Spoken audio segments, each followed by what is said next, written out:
சேவலை எழுப்பி அதை கூவென்று சொல்லுகிறேன். சேவல் கூனா பொழுது விடியும். பொழுது விடிஞ்சா கோலம் போட சாமி கும்பிட நீ வெளில வருவ. அப்போ ஒண்ணு பாக்கலாமே. கடிகாரத்தை சீக்கிரம் திருப்பி அதன் வேகத்தை மிஞ்சுகிறேன். எதுக்கு? 10 மணி ஆனா நீ தையல் கிளாஸ்க்கு வருவ. அங்க வச்சு ஒண்ணு பாக்கலாமே.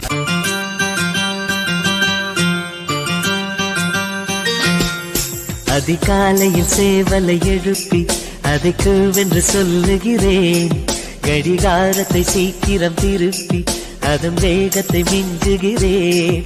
இன்னும் வாசலில் கோலத்தை காணவில்லை, உன் வளையொலி கொலுசுகள் கேட்கவில்லை, என் தாமரை தூக்கவில்லை.